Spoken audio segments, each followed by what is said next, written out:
Хан Хинтий тусгай хамгаалалттай газар нутагт дахин төмөр гарлаа. Ахын гал төмрийн 67% нь нийслэлд бүртгэгджээ. Автозамын хашлаг мөргөж ивдсэн жолоочийг шалгаж байна. National Geographic-ийн шилдэг судлаачдын нэгээр Монгол судлаач шалгарлаа. Стрижибаг 2 удаа үзүүлбэрээ үзүүлнэ. Улаанбаатар марафоны бүсчлэл томорчээ. Ice Global-ийн цөөн хормын мэдээ эхэлж байна.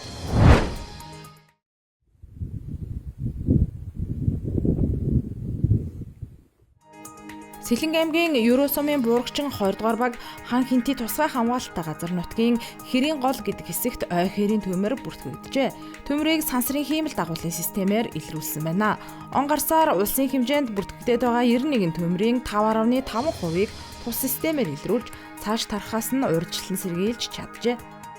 За өнгөрсөн өдрүүдэд Дорнтой аймгийн Халах гол суманд мөн одоо хиймэл дагуулын системээр мөн одоо бас цэг илэрсэн. За үүнийг одоо тухайн одоо сумдаа үргэлжлэж байгаа 62 дугаар ангиас нь бүлэг гаргаж газар дээр нь шалгуулахад за иргэд тариалангийн талбайн өнжмөл өвсийг шатаасан юм нөхцөл байдал тогтоосон учраас ийм одоо цэг дээр илэрсэн байна гэсэн. Энэ дээр нь бол манай бүлэг очсон хэрэгтэй намтран ажиллаж байна. Хэрийн гол гэдэг газарт гарсан төмрийг унтраахаар Сэлэнг аймгийн онцгой байдлын газрын гал төмрийн улсын хяналтын ахлах байцаагч Хошууч Батэрднэр ахлуулсан Мандан сумын онцгой байдлын хилтэс хөдөр сум дахь Ирэн хайх аврах салбарын албахаагчид ажиллаж байна. Газар орны тогтоц байгаль цагаагаар нөхцөл байдал бол одоо явж автомашинтайгаар явж очиход бол нэлээд хүндрэлтэй. За тэгсэн эдэж тонцгой байдлын байгууллагын одоо гарсан бүлгүүд бол тухайн төмрийн голомтод очсон одоо унтраах ажиллагаа зохион байгуулж байна. Сүүлийн 5 жилд нийтдээ 623 удаагийн ой хэрийн төмөр бүртгэгдэж 6.5 сая га талбай өртөж 22.3 тэрбум төгрөгийн хохирол учирчээ.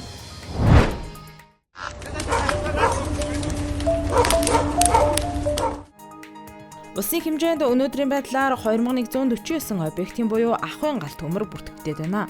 Үүнээс 1437 буюу 67% нь нийслэлд бүртгэгджээ. Галын шалтгаан нөхцөлийн 65% нь хүмүүсийн санамсар болгоомжгүй байдлаас 25% нь цахилгааны ашиглалт угсралтын горим дүрм зөрчснөөс үүдэн гарсан байна. Мөн машин техникийн гэмтэл буруу ашигласнаас үүджээ. Харин орон нутагт 712 ахын гал төмөр бүртгэгдснээс Сэлэнг, Дархан, Орхон, Төв аймагт хамгийн өндөр байна.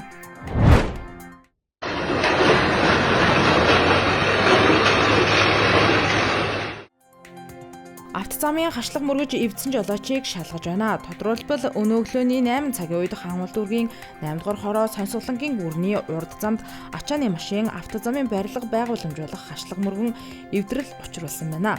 Тухайн жолоочийг олж тогтоосон бөгөөд ослын газарт нөхөн үзлэг хийж хариуцлагын арга хэмжээг тогтоохоор тээврийн цагдаагийн алба ажиллаж байна.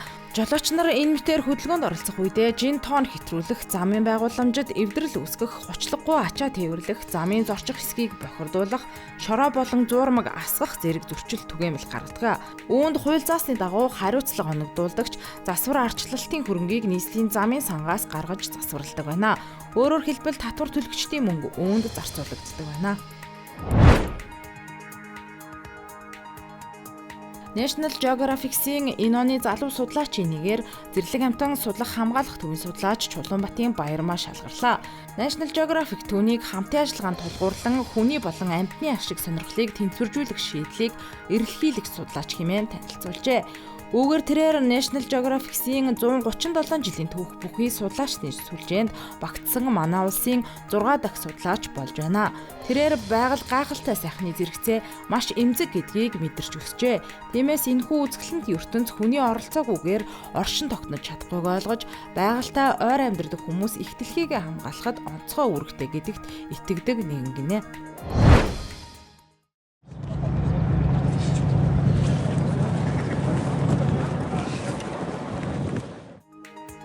Оросын холбооны улсын алдарт уран нислэгийн баг манай улсад хүрэлцэн ирээд байгаа. Тэдний үзүүлбэрийг монголчууд тесэн ядан хүлээж байна. Стрижибагийн үзүүлбэр нисэх хүчин байгуулагдсны 100 жилийн ойн өдөр буюу энэ сарын 25-нд буян тухайн нисэх буудалд болно. Тэд үзүүлбэрээ 2 удаа буюу 13 тэг цаг болон 14 цаг 30 минутад үзүүлэхээр төлөвлөжээ.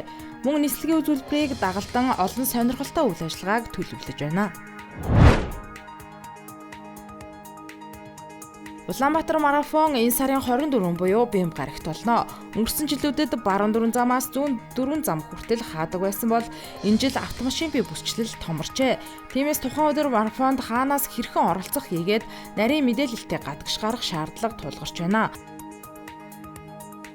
Ice Globe-ийн цөөн хормын мэдээ байлаа. Ажлын амжилт хүсье.